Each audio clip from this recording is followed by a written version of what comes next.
Buongiorno, sono Giorgio Panseca, al mio fianco c'è Vincenzo Badalamenti, ci troviamo a Racalmuto, provincia di Agrigento, nella miniera di Sale Italcali. Insieme a noi c'è l'ingegnere Luigi Scibetta, responsabile sia della miniera che della produzione del sale. Le volevo fare qualche domanda. Sì. Per quale motivo noi ci troviamo qui?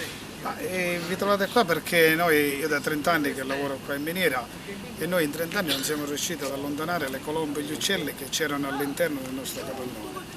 Poi abbiamo trovato voi e siamo soddisfatti perché nel giro di 15 giorni siete stati capaci di allontanare tutti gli uccelli e colombe che c'erano da anni, che erano qua all'interno del nostro capannone e che noi non riuscivamo mai a allontanarli.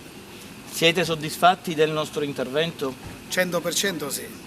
Mi ricordo la prima volta che ci siamo incontrati e vedevo che c'era molto scetticismo nella vostra espressione, nei vostri volti. Lei ha ragione, anche perché io non conoscevo, da vicino non avevo mai visto un falchetto, quindi l'avevo visto solo o in televisione oppure nei giornali ed ero anche io scettico, mi domandavo pure io come riusciranno loro ad allontanare queste colombe, questi uccelli. Siete stati così bravi a farlo e noi siamo soddisfatti al 100%, quindi lo scetticismo è da mettere da parte, ora in realtà non è scetticismo.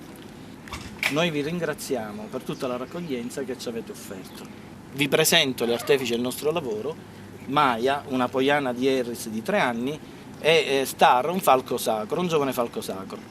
Manca ancora con noi una persona importante che è Nicola Galati, che si occupa del nostro allevamento. Vi saluto, anzi vi salutiamo, a un nuovo appuntamento. L'avventura degli uomini che sussurrano ai rapaci continua.